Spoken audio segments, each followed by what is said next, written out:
Hey there, happy Tuesday. Welcome to 2 for Tuesdays, and I am Mo McClanahan, and I am the Director of Training and Education with the Safe Surfing Foundation. And Safe Surfing Foundation, our whole mission is to educate and equip both parents and children on the dangers of social media and how to make safer choices while accessing technology. And when COVID hit, we were trying to really pivot our reach and awareness and utilizing whatever platform that we have in order to better, spread that awareness here, using social media. We come here on Tuesday, so we used to come every Tuesday, and now we are live every first and third Tuesday of each month. And so our mission behind the 2 for Tuesdays is to talk about some hot topics in the media, or if somebody comes to us with some questions, and we really discuss that a little bit. And then I want you to walk away with a couple of tips so you can feel empowered as you leave the broadcast. And as always, we ask that you share this broadcast with friends and family or other people that you know in your community that are struggling of really trying to navigate through this world of technology and raising our little ones as they are accessing it more and more every day. A little bit of background for those that don't know, I recently retired from law enforcement of 20 years. And the last 8.5, I worked internet crimes against children. And so my passion for educating both kids and adults on the dangers has really stuck to my heart. And, that's just something that Safe Surfing has allowed me to continue my mission to spread more awareness and just keep educating. And so tonight we're going to talk about how you as parents can really stay in control, and honestly, how it is super important for you to stay in control in order to keep your kids safe. And so, when I left law enforcement and as I continue to educate with Safe Surfing, my desire was to, I needed to stay in tune with what was going on, like what the cases looked like, what the trends were when it came to online predators, and really what platforms they were using to continue to victimize our kids. And with that, I set up a Google alert using the term sexual solicitation. I also have another alert that looks for any kind of children and social media. And that really helps me to stay informed, where I feel like I'm kind of out of the loop, where I'm not actually working the cases as much. And what I'm finding is that it's just not slowing down. And the National Center for Missing and Exploited Children, they are reporting a 28% increase in cyber crimes against our children just from 2020.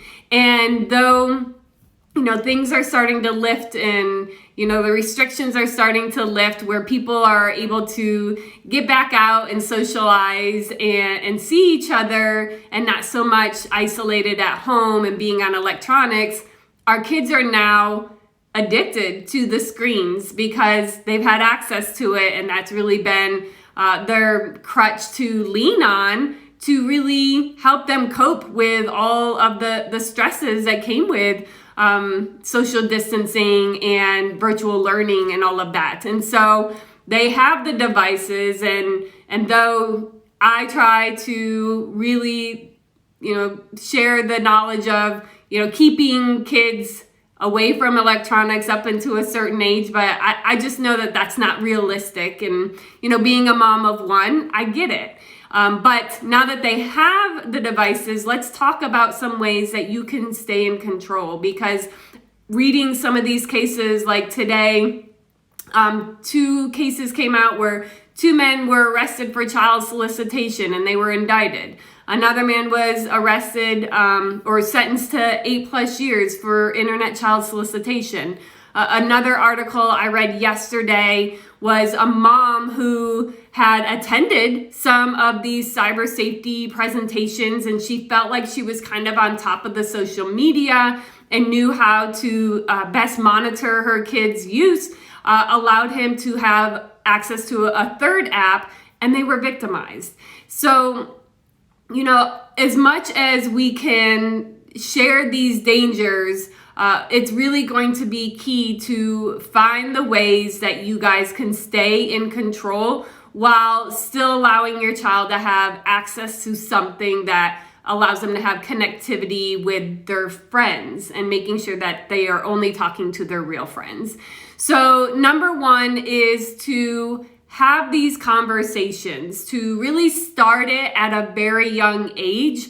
Luckily with my son, I was working these cases while I was pregnant with him. And so as soon as he was old enough to understand, I was being very age appropriate with the content that I was sharing with him, but I would tell him what mommy does, and that is to, bust bad guys on the internet that are trying to hurt kids. So I kept it pretty simple and always explaining as to why he wasn't allowed to have access to things that other kids his age did. And never saying just because I said so, which is, that's definitely something that we all want to fall to, but helping him understand some of those dangers, and that I am responsible for him and I just want to protect him.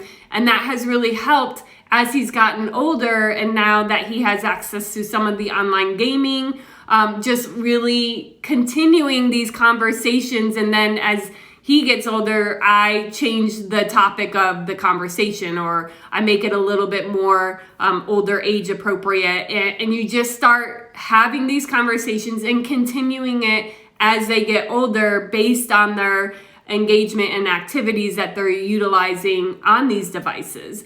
And so I have found that, having these conversations and continuing having the engagement with him, that he knows that he can come to me when he is seeing something inappropriate, or he's not going to do something that is against our rules even when he's not with me. So I'm just seeing how great that is, and sharing with you guys how I'm in it with you, and that is going to be key number one, is just having these conversations.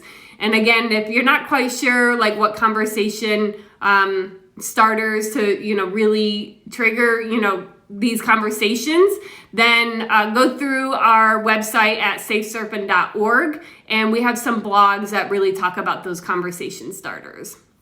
The second thing, and this is something I haven't shared in a while, is for the older kids that you are really concerned about, is setting up an electronic contract. So something that's in writing. I've shared about making sure that they understand not only your expectation, but also understanding the consequences if they were to violate the rules that you have set in play. And a lot of times it's a verbal conversation. So having something in writing, and that's something that you can create yourself in your home, but writing down your expectations of how they should act online, or some of their behaviors, what you expect of them. A lot of times I would have kids and parents in my office after they have sent a naked image, and the parent was always saying, I raised them better.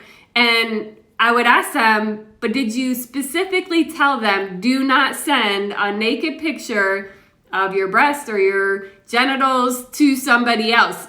And if you are saying no, you've never had that conversation, then you need to be specific when it comes to this contract. And you need to have that in writing, and that way it's something that your child can go back to and see it, put it on the fridge, and have continuous conversations around that contract. And once they sign it, then the punishment that comes with any kind of violation of it, then they kind of understand it or expect it. Not that they're going to be happy about it, but at the same time, they are under the impression of that's going to happen. And so it's not by surprise.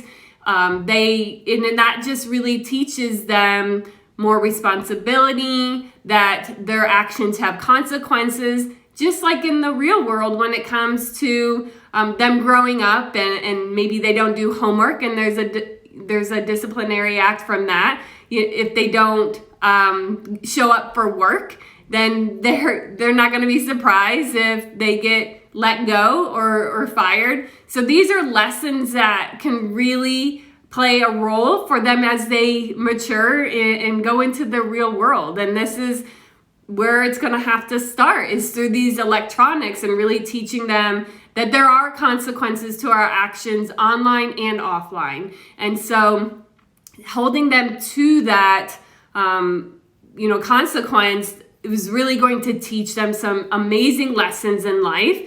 And it's also going to teach them to really think before they post something.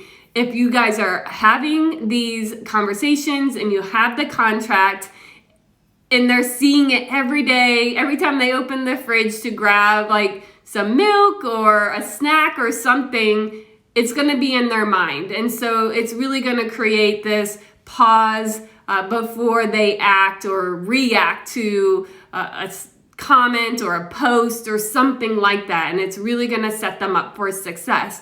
And we're also going to see minimizing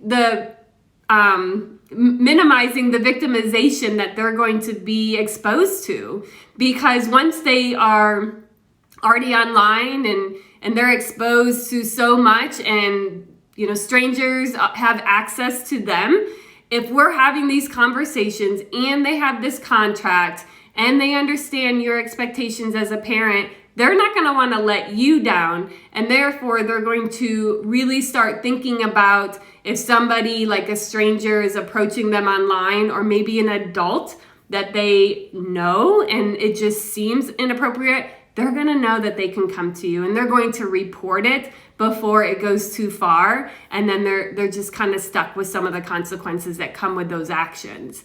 So again, you as the parent, take back control. Stop just giving them these devices without talking to them, and help them to really understand the responsibility of having these devices and how you as a parent really want to safeguard them from being victimized. That can really send them down a negative path for the rest of their life. And so we want to make sure that we are defending their happiness, as Thorne says, and that we are setting them up for success.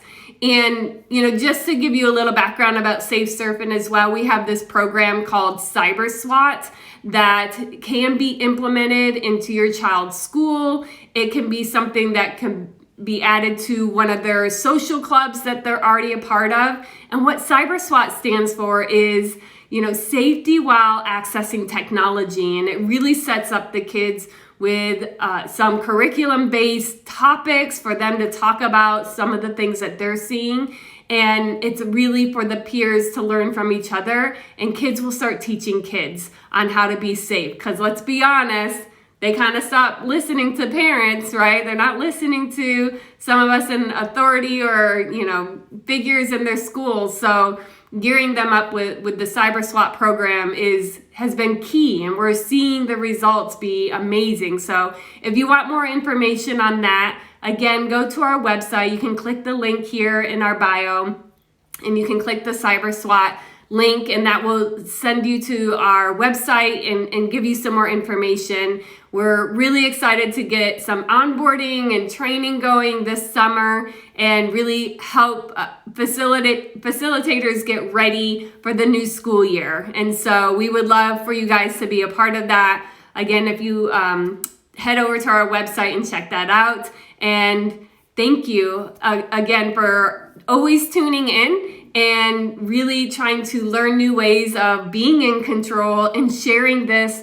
with friends and family who are just feeling a little bit out of control, overwhelmed, and not quite sure what direction to really go right now, especially as we head into the summer and, trying to find activities for our kids. And we really don't want them online all day, but also, some things just still aren't opening up. So let's start here. Let's start taking back control and helping your friends and family do the same. All right, guys. Hope you have an amazing Tuesday, and we'll catch you on our next 2 for Tuesday.